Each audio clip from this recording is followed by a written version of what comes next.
Greetings, fellow travelers, and welcome to The Way of the Showman, where we view the world through the lens of showmanship. I am Captain Frodo, and I will be your host and your guide along the way. And today I have a new conversation with you. Well, when I say it's new, it was actually recorded in January. In January I flew to Stockholm, Sweden, and visited my good friend, and yours too, I reckon, if you've listened to some of the episodes. It is Jay Gilligan, the extraordinary juggler and thinker about art and all things showmanship. And today we are actually talking about quite a more sort of practical topic. Some of the latest episodes that we did with him, although it's a while since they came out, was him questioning me on the philosophical implications and minutiae of what I was doing in the first 10, 11 episodes of when I was talking about showmanship and play. So those are kind of a little more esoteric, although at the heart of it, I believe those are the most important things. We can get the practical stuff from many podcasts and from many conversations and from many, just the everyday life of being a performer. But some of these deeper thoughts, he is one of the few people that I talk to about that. So I'm glad those came out. But today we're tackling the subject of stage presence. And as you hear, this was something that was actually brought up by Jay. So without any further carrying on, let's get into the conversation. Today I would like to talk about stage presence, but it was sparked by you having an experience with seeing a juggler.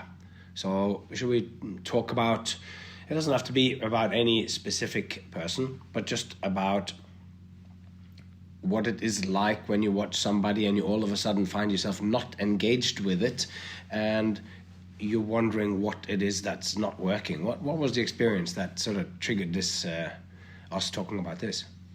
Yeah, I saw a performance where there was a performer and it struck me at one point and I thought, there's just no stage presence here. And then which was kind of my immediate response.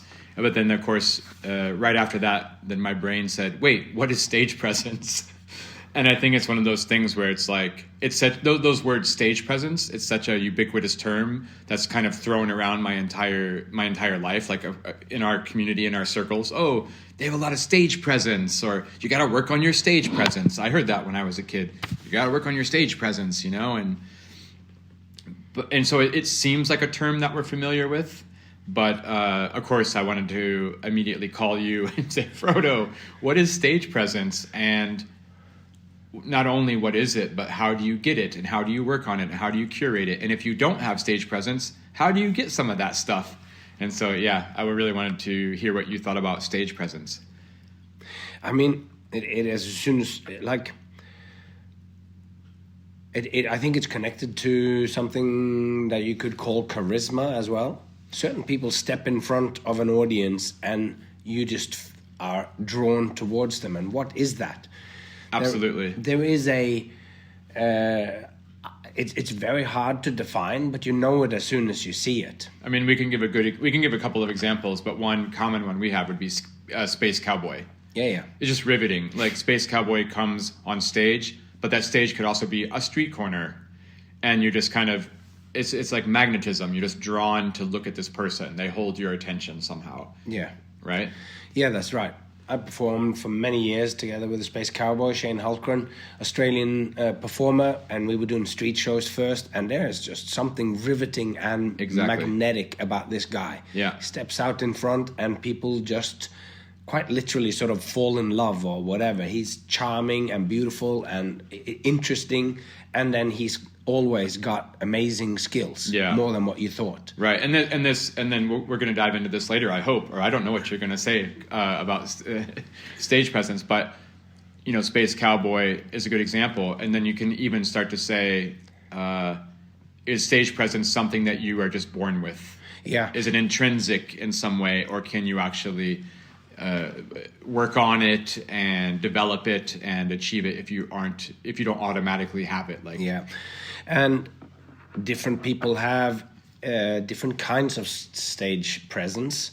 And I think in the case of the Space Cowboy, he is a good example of it being, I think, innate. It's inborn. Well, he has that that flavor. It wasn't something that he specifically studied himself. Well, that's what was doing. That's a good example. I mean, that's why I thought of that, right? It's because I don't know Shane so well personally, but I would assume that when I see him perform, it wasn't that when he did his first show, he didn't have any stage presence, and then over the course of 10 years, he did a bunch of push-ups and took a bunch of acting classes. I don't know, and then suddenly he had stage presence. It felt like when I see him, it's so strong. Yeah, I can't imagine him without it, and that's when you get those thoughts of like, wow, was he born with this? I think here that you absolutely can or are born with a certain amount of presence, of being in the presence of others and being charismatic. So there's an element of nature in that's not just comes from the craft. But that doesn't mean that you can't learn it, because there's lots of things that you can learn as well. But like with everything, some people are very good at chess. They have that way of thinking. Right. And some people do the 10,000 hours and then they are chess masters or whatever. But there are also people then that say, but that person that has that intuition for what chess is and then does the 10,000 hours, they will always supersede those people who don't have a talent for it. Much like if I was to be like I've often thought of it how, I'm lucky that with the way that my hair is and the way that my body is, that I didn't make an act like David O'Meara, who is the famous Bath guy, first from La Clique and La Soirée with me for 12 years, but now he's been in Absinthe for an additional 10 years or whatever it is. Beautiful, sculpted, muscly, just like you would imagine. And I mentioned it yesterday about that we were doing a show and one of the guys in the show had made a new act, and in the end of that act he pulls his shirt off, and the boss of the company, Brett Haylock, was saying like, but there's too much of this now. It's just the guys, they do a show, do their act, and then they pull their clothes off, and then they do one more thing. And because this guy had already done that in his duo act in the beginning, so then when he was going to do it in the end, and he goes, well, there's all these guys. Just in the first half, it's like the English gents, they pull their shirt off, and then David O'Meara, and then it was whoever else was there. And then I said, yeah, and me. Because I also didn't have a shirt on back then. Yeah. And he goes, well, you don't count. Now we're talking about stage presence. Yeah. So it was like, I got my shirt off, but that's incidental or so. So I got and at that point I was going, well, I'm lucky as I have evolved and changed, and I have male pattern baldness. So I'm bald on top in a classic clown hairdo. And it's kind of then funny. I said, it's lucky that I didn't start out being the sexy guy or whatever. But maybe it isn't luck as well. Like I've always kind of had that. The funny thing has been with me since I was doing a show with my dad. Well, what you're saying there is what. So you said something earlier now already, where you said everybody's born with some sort of presence. And we don't have to say stage presence, but sure, everybody's born with different personalities and different sorts of, I don't know, energies or whatever you want to say.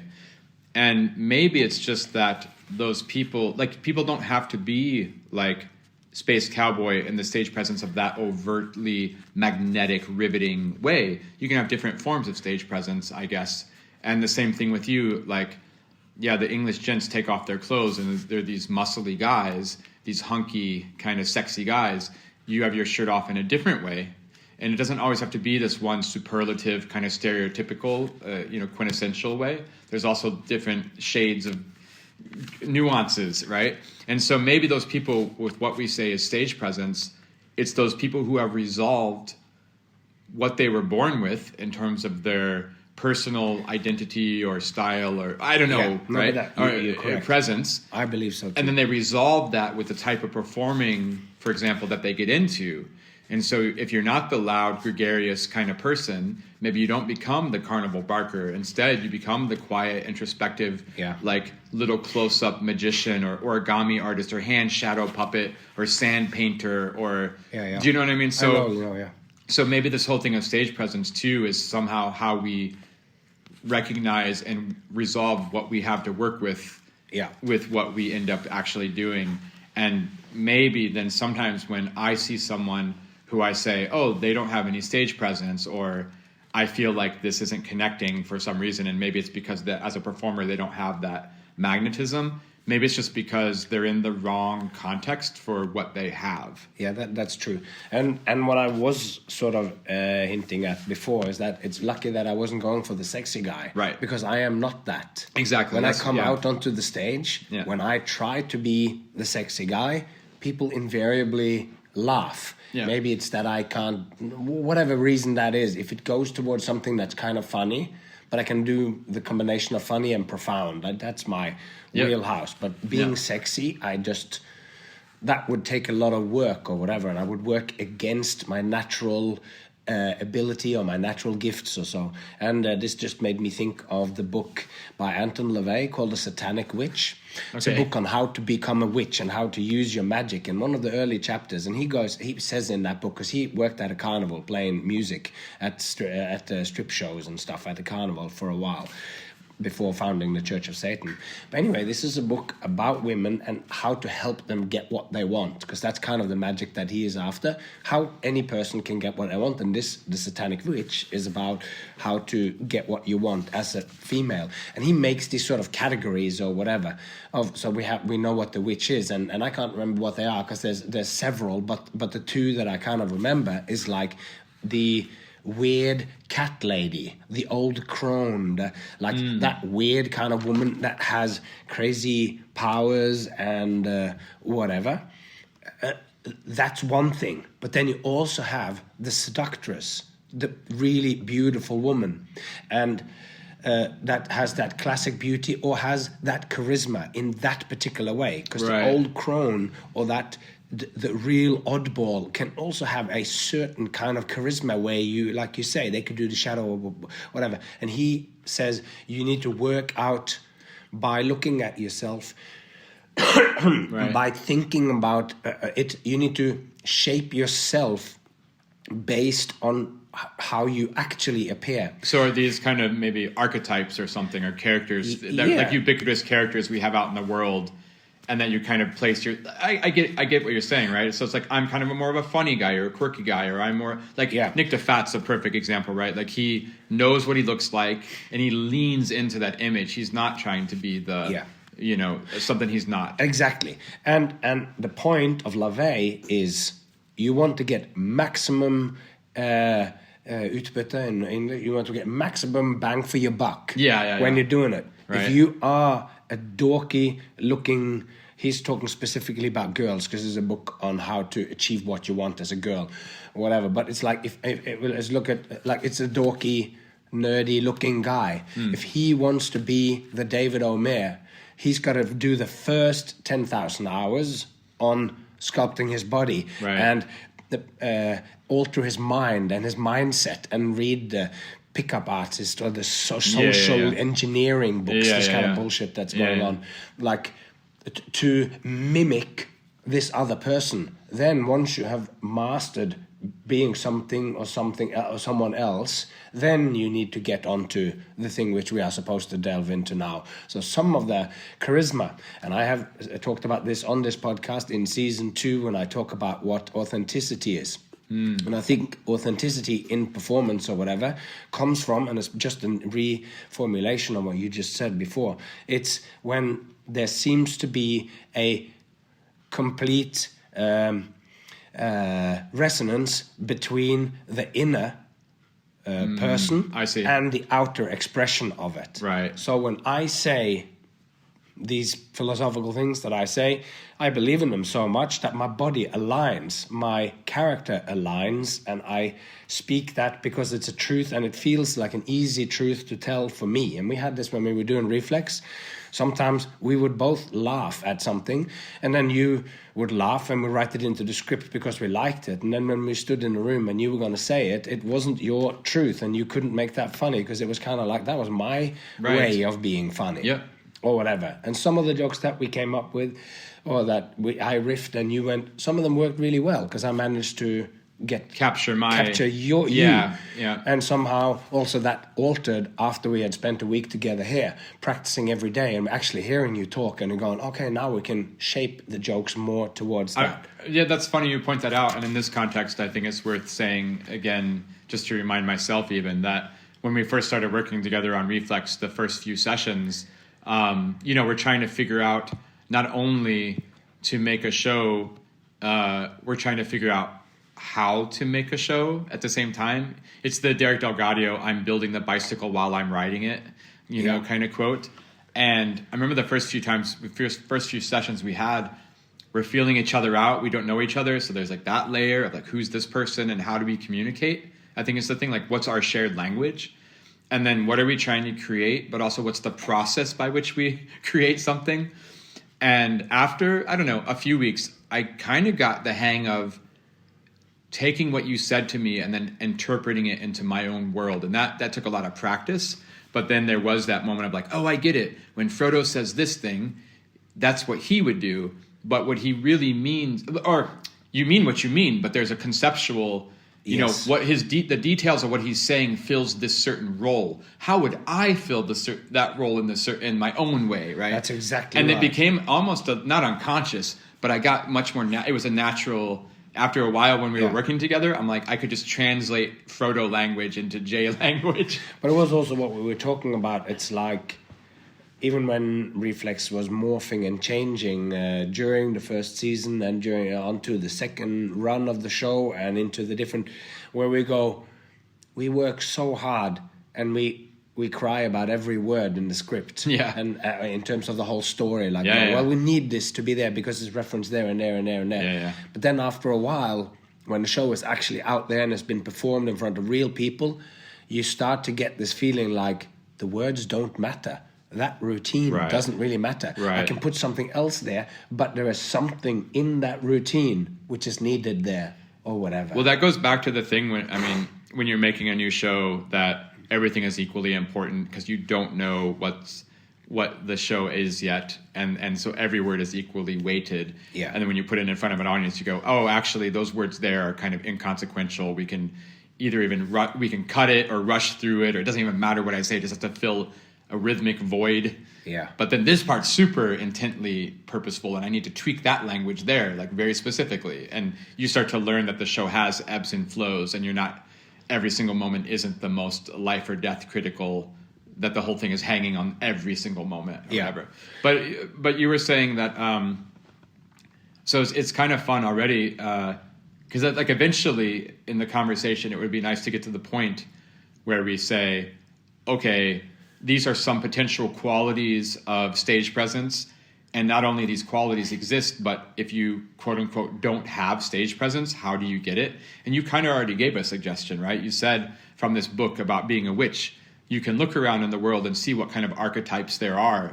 So let's say we sit down and I say, Frodo, I have no stage presence. People tell me all the time. They come see my show and they say, man, Jay, you have no stage presence. You got to get some of that. I mean, one very concrete step is then I should look around in the world and see, are there kind of archetypes that my personality is drawn towards? Am I drawn more towards the Frodo comedy, quirky character? Or am I drawn more towards the David Omer, sexy, hunky dude character? Is that like, how do those things even resonate with me? Yeah. And maybe the first step of that process, before you can even start to choose where you relate to, is you just have to look around out in the world and be curious and start to know what already exists. But the shorthand is to go to somebody who has already done that work and has made somebody that you already care about a little bit, or that you find interesting, So like Anton LaVey writes about carnivals and about being on the midway, and he goes, there are different people that seek different things as they walk down the midway, and you're no point in wasting your time if you're going to maximize the amount of money that you're going to make to go after this guy who looks like this and behaves like this to get him into your girl show, or to get him to see the freak show, or get him to play the game of chance. Because if you hit the right person, then it's already so you maximize the potential by picking out types. Sometimes you're wrong, but a lot of the times we look like how we are. I mean, that already just again points to something that I think is so important. But many times I'll ask, let's say a student in a circus school, and you say, okay, we're going to do juggling class today. Before we start, let's just out of curiosity, who's your favorite juggler? So many times they don't have one. I don't really know. I don't really have a favorite juggler. I don't know, or whatever. And I get it that, like, sometimes it's like I said to you the other day, if someone asks me who's my favorite band, my mind goes blank, and I go, what is music? And I put on the spot, I kind of freeze up or freak out. Like, my mind can't. I get that process, but that's not what these students are saying. They're just saying that, like, in general, I don't really either pay attention to juggling, or I don't really know that many jugglers is often an answer. And that kind of shocks me, because it's like, that's so fundamental to like what you're saying in this process here. Let's start with what you know. Let's start with what you like. And in order to have that, you need to look out in the world and find these people that you think is your favorite juggler, right? I don't know. Yeah. It's important. And it's also important in this thing here is, like, of course, anyone can be anything that you want. But if you have gnarly teeth and wildly curly hair that sticks out in every direction, and you're short and squat and you're all that, and you want to be a kind of Audrey Hepburn type person in your show, you have so much work ahead of you to do that, or whatever. Yeah. And if you're like me, who is a gangly looking skinny guy, so that when the queer dude points out the other guys in the show that they take their shirt off and all of that, he literally goes, you don't count. You take your shirt off and it doesn't matter. This doesn't count as a hunk. It's not relevant to this conversation. It's not what I'm talking about. Exactly, yeah. Like, yeah. And I'm like, as much as I'm like then going, hey. Yeah, it's this funny. This is me. This is my body. This is kind of funny, but I'm going out and I'm going, like, I'm also kind of attractive. I got my shirt off. I got my nipples pierced. There are some crazy people out there, like my wife, who thinks this is beautiful. Whatever. Yeah. But anyway, it's then important when you are looking at this to maximize the distance that you have to span before you're at where you can have an authentic expression. It's that you need to look at yourself for what you actually are. You need to use if there is a Google search that's like that, you put a picture of yourself in whatever costume and whatever you are, and then finding who are the other more famous people that look like this, who are the other, where is this, like if there was one of those, and then you go, oh, I am within this spectrum. Another thing is that you could look at the tarot.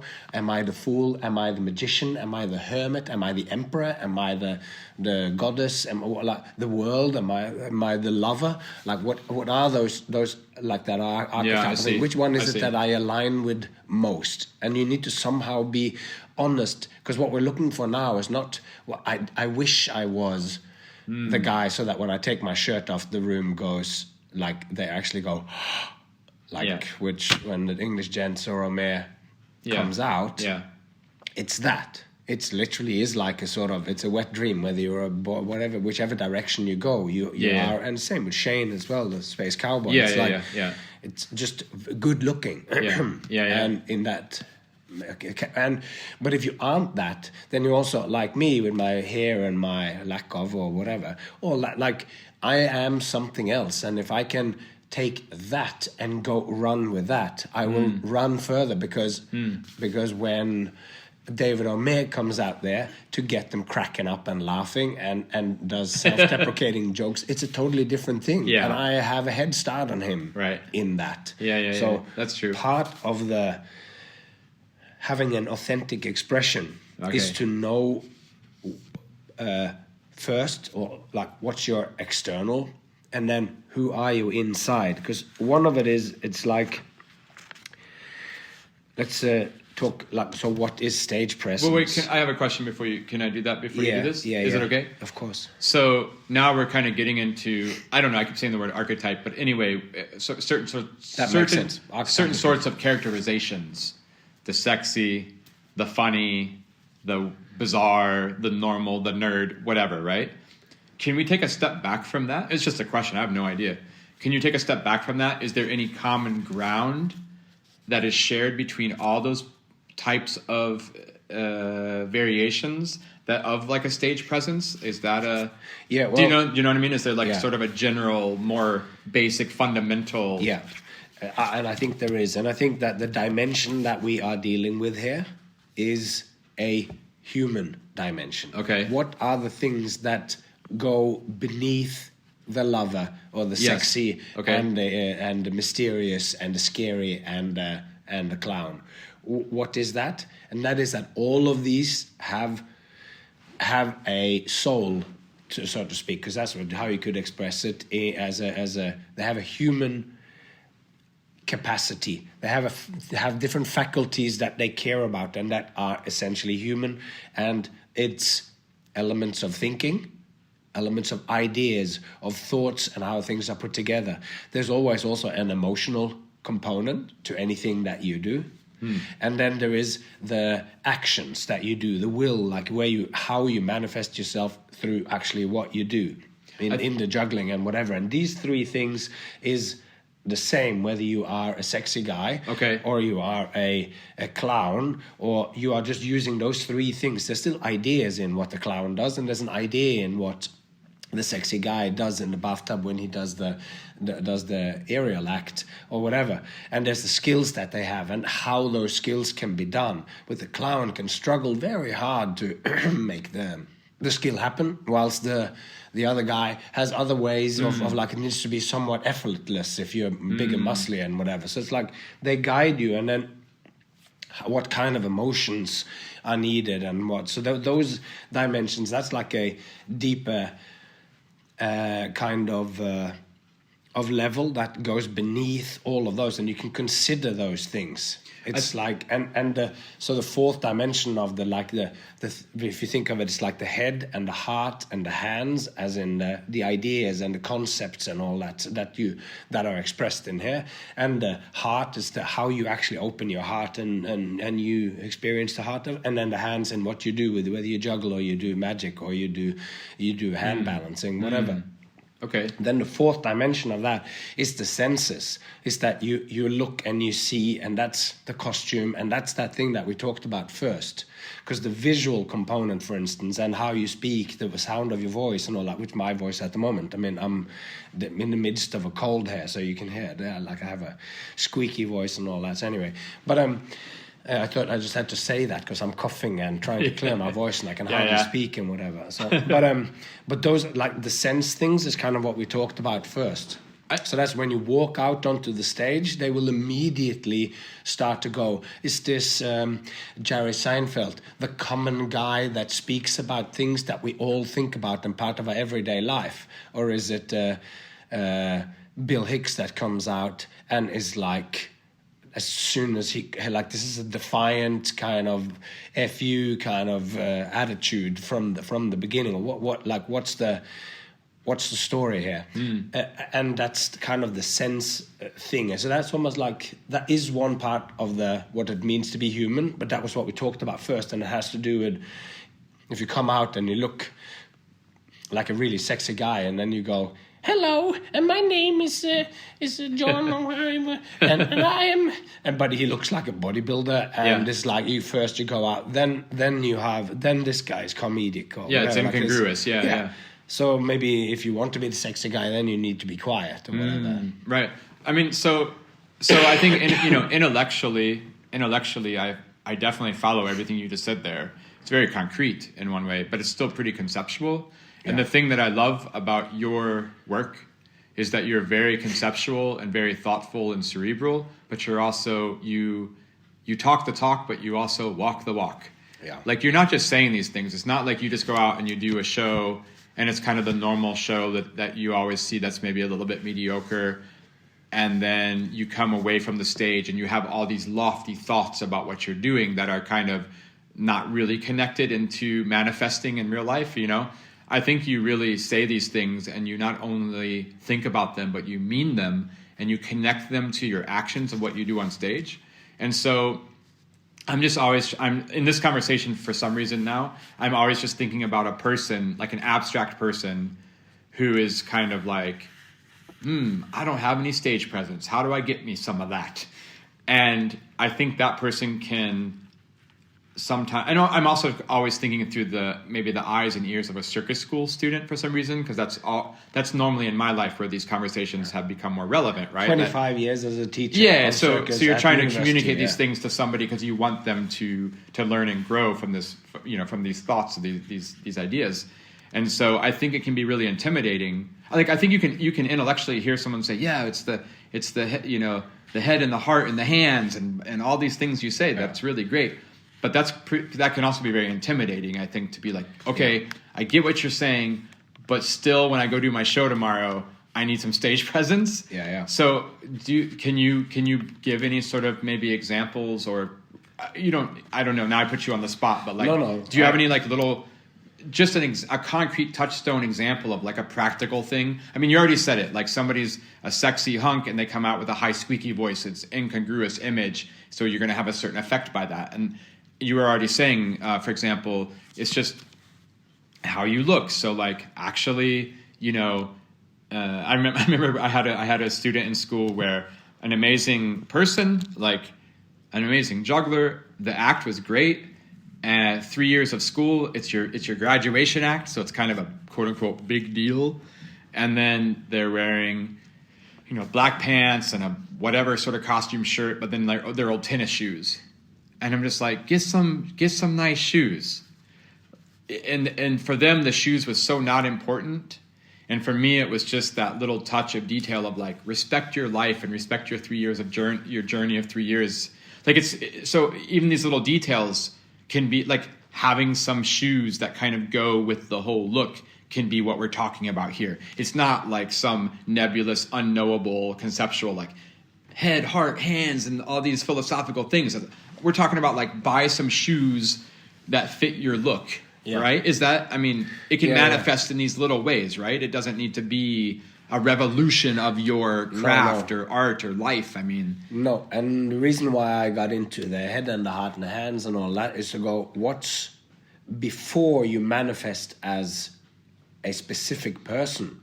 What are the things that are the core part of any experience, human experience? Totally. And I believe that it can be anything. Any book that you read about performance acting or performance art or music or whatever will have a slightly different system. But when you look at it, like, I believe that you will still find, you will get very far with these three easy kind of things. What are the ideas? What am I actually doing? And how do I emotionally engage this with emotion?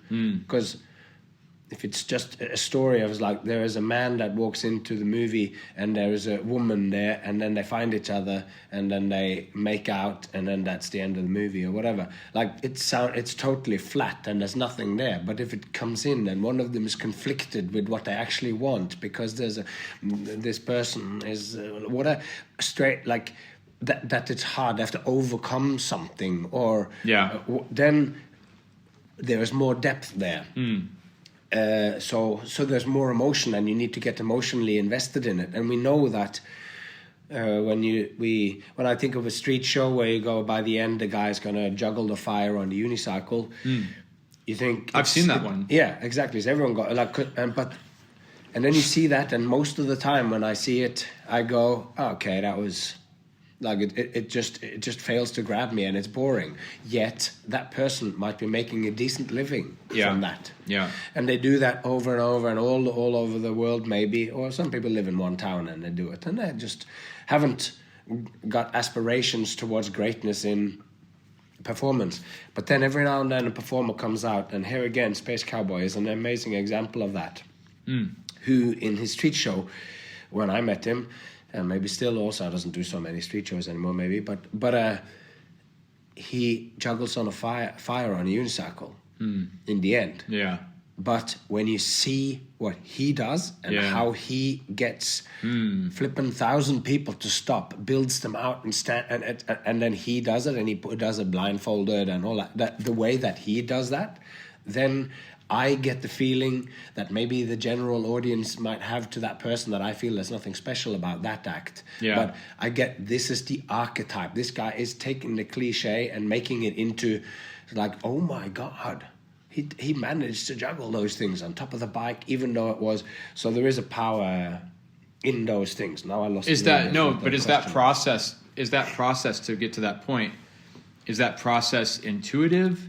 Is it knowable? Can you make it conscious? Can you actively curate it? Or is it more just through experience and not like shots in the dark, but it's trial and error? Or All right, getting a little more practical. Yeah. So when you are when you first start out, I went to did a circus course in 1996. That's right. And I had as my goals for going to the school having a ball routine to music and a club routine to music or something like that. Yeah. That was my expressed goal, and to improve the amount of time that I could juggle 5 balls. There was like goals like that. Yeah. Which were crushed pretty soon by seeing these 2 German jugglers juggle like machines, unbelievable skills, and I was never going to be that technical juggler. But the scope of what I wanted to do back then, at 20, it was just to have that technical juggling and be able to do the act with minimal drops and to have it nicely choreographed to music. I didn't at that point fully think how would I want my audience to feel, or they weren't. Yeah. So basically the dimension that I could imagine was it was myself and what I was going to do. So I'm still solipsistic in my expression. Right. I am going to juggle. Yeah, so what do you imagine you're going to do for the audience or whatever? Oh, first I'm going to do the cascade, then the reverse cascade, then shower like that, and then behind the back. Yep. And that is what you do. But now when I come out, I'm always thinking about what is the experience for the audience. How are we to relate together? Because they are there and I am here. And when I come out, before I start my act, and this is the key thing that I will probably say today, is that I come out and when I am in front of them, I am here and I fully 100% acknowledge that you are there. And you are watching a show. You are watching me, and I am going to give you something. And that time and attention that you give me is going to be refined, and you are going to enjoy yourself. And afterwards, you're going, wow, that was what that transaction was about. It's a simple, straightforward thing. You are watching me and you want that time to be well spent. And you want that experience to be a good experience. It can be that it's like punk is a good experience. Black metal can be a good experience, and a sweet pop song or a folk song can all be good experiences. So doesn't mean that it can't be nihilistic or just saccharinely sweet. Whatever that experience is can be a good experience. But it needs to be in the genre of good. So you're okay. You said a couple of things there that kind of stuck out to me. And one of those things is that you come out and you said you fully acknowledge the audience is there. And I'm always trying to leave things open in a more abstract, conceptual way, because I can see that, for example, well, how do you acknowledge that people are there? Well, I come out and I look at them, for example. That'd be a very straightforward way to kind of acknowledge someone's there, is that you make eye contact with them. That's a social construct we have in our world. Yeah, but this is connected to how... Oh no, that's right. We said that off screen. No, but this person that I saw on stage who didn't have stage presence, they did look at me, and they even smiled, which is again is a very normal social construct in our society. Yeah, I'm friendly. I'm here, and we are friends. But I felt like it didn't matter if I was there or not. So this is what I was going to say, but I realized that we had talked about this before we started recording. Oh, okay. Now you just said that now, which is what I was going to say. Yeah, so it felt like it didn't matter if I was there or not. But then on the flip side, I felt like there was no one behind the smile. And man, this sounds so pretentious when I sit here and say this to you because, I mean, there was no one behind the smile, Frodo. I was watching this show, but like, it really felt that the person. Yeah, it's what you already said. It's about being authentic. It just felt that the person was either guarding their true self, and so they weren't kind of sharing themselves with the audience, and then therefore they were closed off. And then I just felt there was nobody behind the smile, and I'm just like, I don't care to look at this person. Like I'm not compelled to look at this person. And again, these seem like very lofty, big ideas and existential and conceptual conversations here. But it was, I don't know, it was so simple and practical. Here's a person on stage. They're in a show. They're going to perform for me. I look at them and I go, I don't care about looking at this person. And that's a truth. I mean, and that's a very basic, banal thought even. And then I just go like, why not? So, why do I not want to look at this person? And I think the key here is that you might like looking at someone, putting your eyes in one direction or not. Yeah.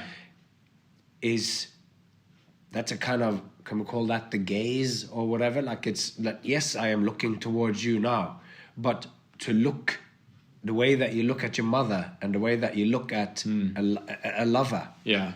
That's two different kinds of ways of looking. But they're both your eyes pointing towards them. There's a technical aspect of it, right? Yeah. Your eyelids are open, you've directed your head in a certain direction towards the audience. I just mean you can technically look at someone, or you can actually look at someone. Yeah, but I've given people direction where you go, okay, so then no, the person that's coming towards you now in the show, like you care about her and you love, and then I just throw my arms out and going like, and if that person goes, this is like from a show that I was in where there was this Russian guy that was going to be meeting his acro partner, and someone was trying to coach him into doing a love story, right? And the guy going like, and the director going, oh, and he puts his arms out just to sort of go in the way that you reach towards your long lost lover kind of thing. And the guy goes, is like, hang on, how is your hand? Show me how that hand is. Yeah. Your fingers are how far apart? And then you go, no, this is not it. Because it needs to come from within, and then the body will align, and it'll make sense. So when I say that you go out and stand in front of an audience, you have to look at them. Yes, you have to smile, but those things have to come from a place of truth. So if you, and I've spoken about this in the episode that we did about mystere and the sacred or whatever, and standing behind a curtain and being grateful for the audience. The fact that I go out there and I don't, and it's my privilege to be able to stand in front of them. Yeah. So, and I genuinely believe that if I'm standing at home and rehearsing, this is not actually the experience of a show. This is rehearsal. It's me in a room, which is related to sex in the way that masturbation and actual having sex with a partner that you love. It's one is halfway there or whatever. Like it's also great and amazing. It can be to rehearse and create, but to be there with someone else is a different situation, and you need to be there and want the best for the other person. So if you have that there is a form of love involved. And this, I think of it as kind of a meditation, that you need to be aware of the audience. And when you come out there, if that thing is real inside you, that you don't take this for granted, that they are like, oh, well, they're here, they better love me when I come out. But that I come out and I love them. Because if I can make them care about me as a human being, then they will care about what I do. So, and that I think has to do with something inner, because if you have it as an inner conviction that you're actually happy to be there, your smile will be different.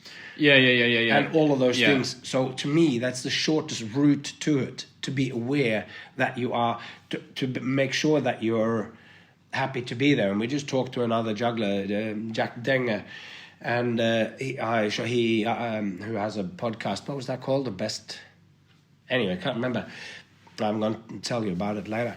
But anyway, just in a random thing, he sent the video and he showed, and then he said, okay, well, there's this time in between the tricks. And like he does this trick, and then incredible jugglers, like 7 clubs, and I can't believe the skills he's got. But then he said, oh, then there's a time in between the tricks. What am I going to do? But in his podcast, Redefining Progress, as that first episode was called, he talks about how he wants, like he mentions a couple of the things that he wants from this new act that he's creating. And one of them is that he really wants to get the audience to understand that I am here for you. And in the first iteration, in a terrible, right, in the back of the gym, when half of the gym stops to watch him do it, when he's doing the first run through of a sequence of tricks that he's put together, and it's awkward because you sort of feel like you need to perform it or whatever. It's like we're not judging anyone for that, but then the time in between the tricks, I was like, maybe the level that you have managed to express yourself here is just, I juggle for you, that's why I juggle. But we don't get the feeling like he's there as a human being in front of you. So I said, that time in between the tricks that he said is like, it's dead time. It's as dead time. I said, no, that is the actual living time that we share together, where I am here. And that's where you look at them. That's where you connect, and you look with the eyes, and you also you read them. So yeah, so that's that thing of being in front and actually caring from the inside, then your look will automatically change, and you don't have to remember, it needs to be a 45 angle of my face looking towards them, and the eyelid must be this far awake. But if you are what these days is called neurodivergent or whatever, where facial recognition and stuff is not easy for you. Yeah, the social cues. You might find those things difficult or whatever. Yeah. But you can have exceptional charisma of, like, Rain Man in that movie where Dustin Hoffman plays somebody who is strongly on the autism spectrum, far out, and it's so intriguing. And that person coming onto the stage, like the clown who comes out and is shy, done right, that thing is unbelievably charismatic. So you don't have to be there in the presence and have the smile in the right way, but that person knows how to. Yeah. Okay. So what? No. So you're totally right, and that's what I was saying before, where in my I don't know, in my process or something, I love talking about the conceptual, and I love talking about the practical and how they actually relate to each other. And I think there's also, we have the kind of common knowledge, almost cliche sometimes, thing of like, hey, you don't have any stage presence. How can you get some stage presence? Well, the first thing you can do is look at the audience and smile. But now you've really uncovered what that actually means, what's behind that look, what's behind that smile, and how does that function mechanically and tie into all these things you just said, right? But what it really, I just wanted to say, just to put it out there, that in the end it has nothing to do then with the actual look or the smile itself. It's all about those other internal things you were just talking about. So I have a couple of examples of that. One thing that comes to mind for some reason is I was always fascinated by Michael Jackson's dancing. If you watch a video of Michael Jackson on any of his concert tours, the Bad Tour or whatever, he's in the middle, right? And there's a bunch of dancers around him. And all the dancers do the choreography very technically correct. But Michael is the one who does the dancing the best, but he's in one way more technically sloppy. He kind of throws away the pose, or he'll strike the pose, but it's not, his leg isn't as straight as the other dancers who are very technically accurate. But somehow, because it is Michael Jackson and it is his choreography, he embodies it. He's Michael Jackson.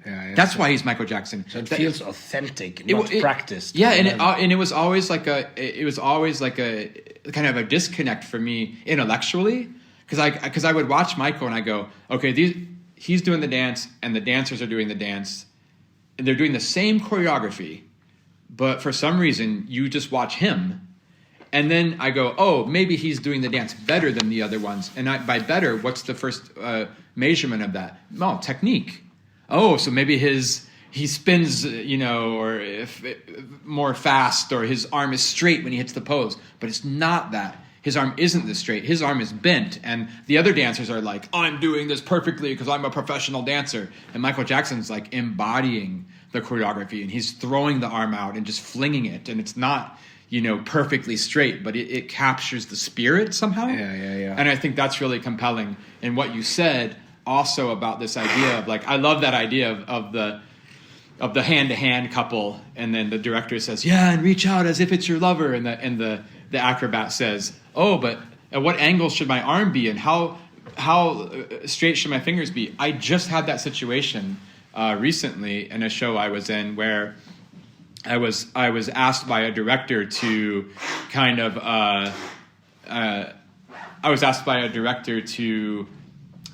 have I guess you could say a clown moment with another cast member.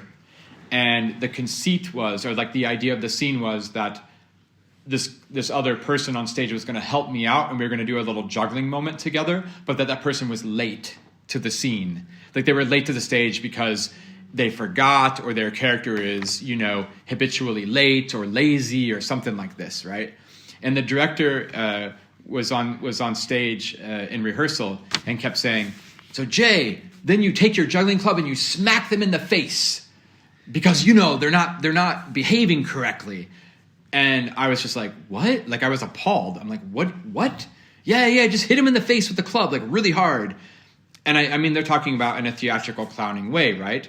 But the director kept saying, you just hit him in the face, like because you're frustrated, because you're.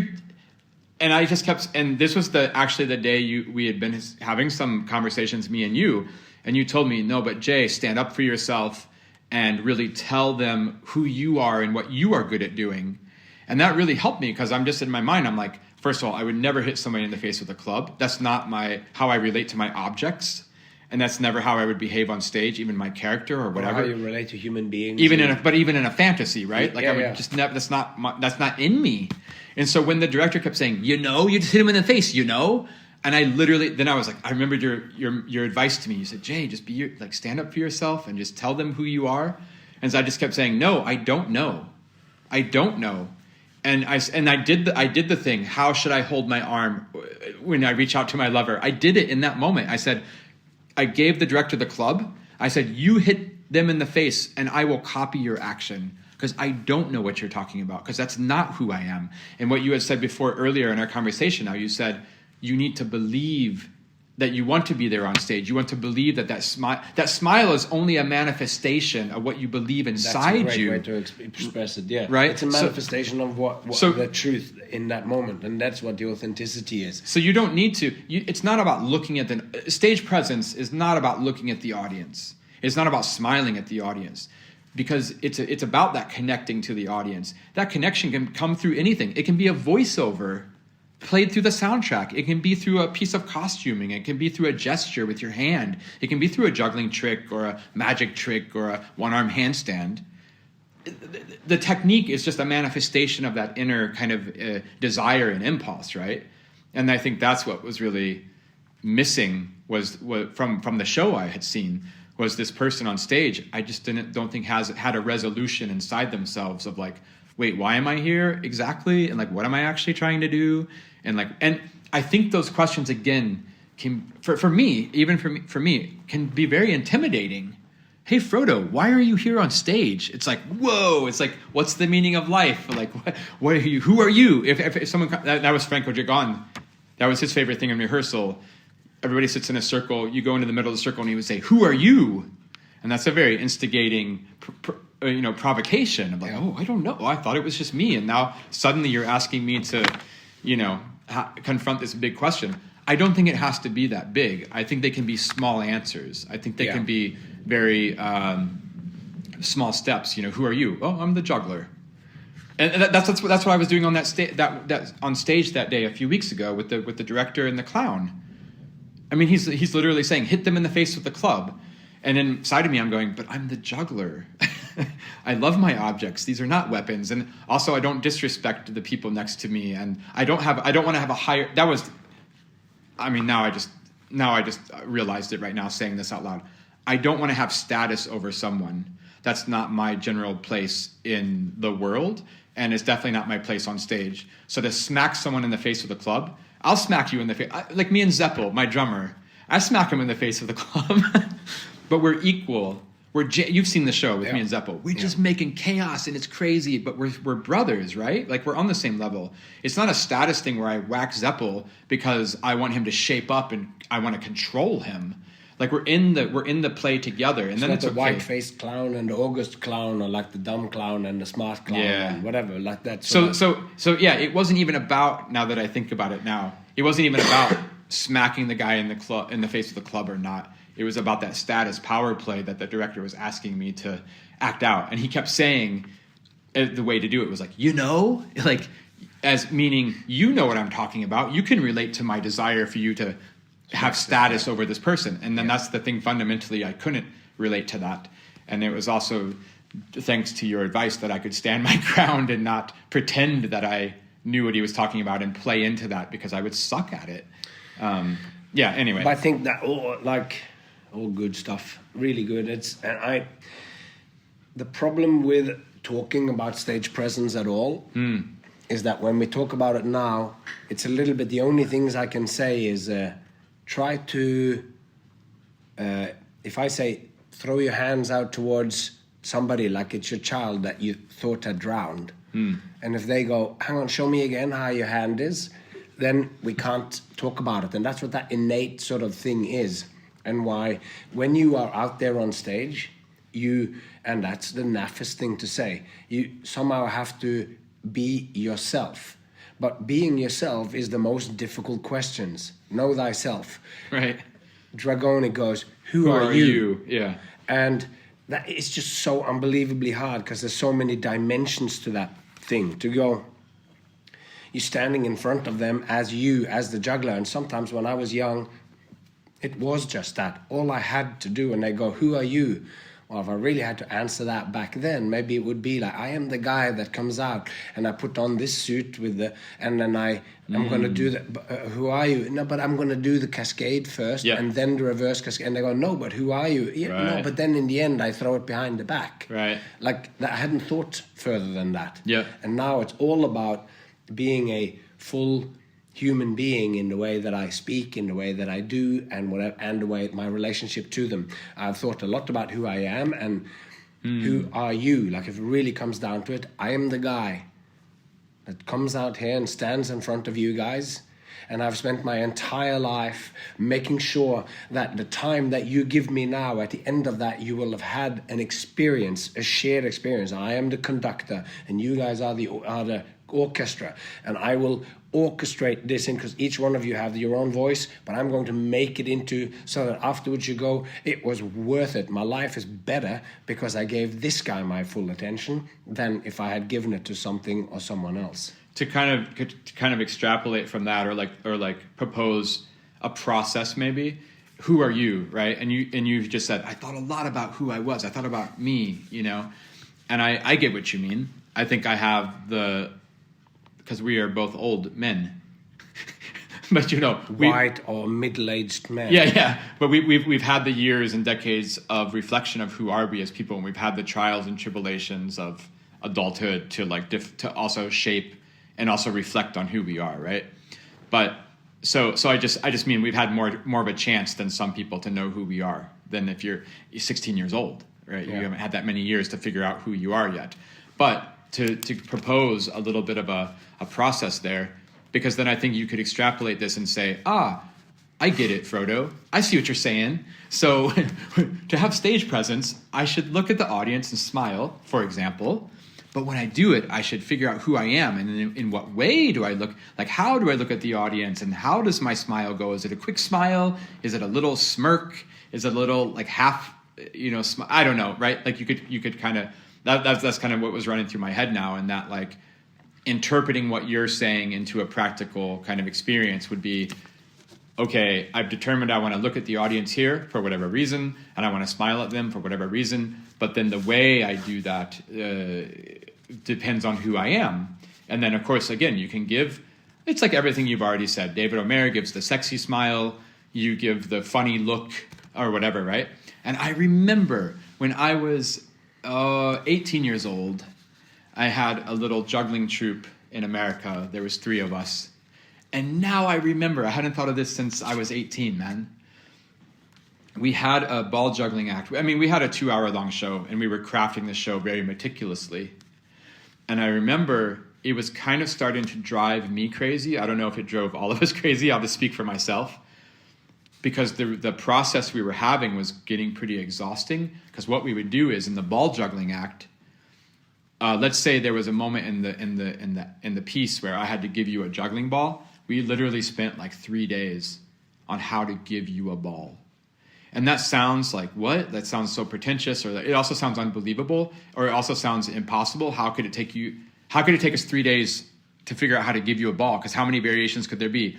I remember the rehearsals. It was literally like, okay, so do I hold out my hand, palm up, and you take it from my hand, palm down with your hand? Or do you take it with your hand, palm up? Or do I look at you first and then look at the ball, and then you take the ball and I look at the ball? And we were being very juggler about it. For me, a juggler is a person who looks at every single variation down the line and says, okay, we found this variation where you look at the ball first. Now let's try the one where I look at the ball first. It's a very juggler way to explore the world in a very dry kind of laundry list kind of way. But now I realize all these years later what we were doing. We were figuring out who we were, right? And maybe not necessarily who we were from inside out kind of way, but we were looking at it externally. We had a video camera and we would film like 10 different takes of giving each other a ball, and then we would watch the video back and be like, no, that's not quite right, that's not quite right. So we're doing it from an outside in kind of way instead of doing it from an inside out kind of way. Yeah. But that process of giving each other a ball and finding the right way, or quote unquote there was no right way, but the way we ended up feeling that we had to do it, we were going through all the versions of who we could be. So that's maybe a proposition. And I mean, it's exhausting. That process, that's what I mean. It was exhausting, right? Like 3 days to give someone one ball. And that act was 8 minutes long, and we were making a 2-hour-long show. So it starts to drive you crazy, right? But I'm just saying, this abstract person who's a student maybe right now, who's like, oh, I need to work on my stage presence. What in the world could that mean, and how could I do it? And now it's like, well, you're going to look at the audience and smile. That's the thing you've settled on that you want to do. How can you do that as being you, like really you? Well, you can maybe try it. You don't need 3 days to look in a mirror to see how to look at the audience in this one moment in the act. But maybe you could spend 3 minutes on it, or you could spend 10 minutes on it. You could find 10 different ways to look at the audience. Like, does your eyes go and then your head goes? Or I have just given this advice to my daughter. Okay. Because we are doing shows, and she's 12 and she's in the show, and she has not yet mastered keeping control over her face for the whole show. So she might drift off a little bit, like I most certainly did when I was 12 and did shows with my dad. That you're not always fully present to the moment and everything. And I go, yeah, you have to watch what's going on. And she sometimes then moves her eyes and looks. And then you got to smile or whatever. And then she moves her mouth so it smiles, but it's going, this is uncanny. Yeah. Because you are not actually smiling, you're making You're mimicking. mockery. You're mimicking a smile. Yes. And if there's anything that us human beings are clued into, it's that subtlety of difference in expression. Is this a real emotion coming out? Some people say you can smile with your mouth, but there are certain muscles in your eyes that you can't mimic. But me, maybe I'm wrong, but I have looked at myself, Gotcha. Not for 3 minutes. I've looked at myself in the mirror, and the reason why my eyes also smile when I do it is because I can access that inner state, so that the rest of my body aligns, so that I can find it. So my daughter said, after I'd taken a picture for my visa to go back to Mad Apple, go to America to get the visa, and she's like going, oh, it's like you're smiling, which you're not allowed to do in your passport. Yeah. I think I look like the worst kind of predator when I take my hat off and my hair hangs down and I'm not smiling. Yeah. And the way that I look is, right. I dislike myself without the hat if I'm not being the funny guy. And she was going like, but you're smiling. And I'm going, yeah, but look at my mouth and everything. I'm not. And as a was I went in and nobody asked any questions. They just sort of look at your face, and I'm just looking, and what I'm doing in that one there is smiling with my face, but having my mouth in a as close to a neutral position as you can, and then you read it as smiling, even though you can't put your finger on it. It reminds me of the Blue Man Group audition, like legend, which my friend, Patrick McGuire actually, who was who I worked with, who went to Mystere. Yeah, he auditioned for Blue Man Group one time, and he told me about the audition. And I don't know if this was like just that one time. I don't think it was. I heard other people talk about it. But basically, you would have like a day. It was 2 days long. The first day you would do a bunch of percussion drumming stuff because there's a lot of that in the show. But then they would give you a list of 10 emotions that you would take home that night, this piece of paper with 10 emotions. And you had to come back the next day, and you had to show them all 10 emotions without moving your face. Mm. And so you had to keep completely stone-faced, because that's a hallmark of the Blue Man Group show, that you could only emote the emotions through your eyes, but you couldn't raise your eyebrows or tweak the muscles. This is the legendary thing. Yeah. So you have to be completely stone-faced, and they say angry, and then you have to just like be angry without moving your face, and then happy, sad, surprised. And I think that's such a funny thing, but that's exactly what you're talking about. Because it is a real thing, and you can do it. All right, then we cut that off real quick there, because we are saving the other one for next week, when we have the concluding remarks by me and Jay about stage presence. Some practical advice also. More practical advice will come up. And it would just, I should always say it in the introduction to this thing, but if you haven't already, please click subscribe to the podcast. I would love to get you as a subscriber to my podcast. It would be totally awesome. So that's all I have to say this episode, and I look forward to speaking to you again. So until next time, take care of yourself and those you love, and I hope to see you along the way.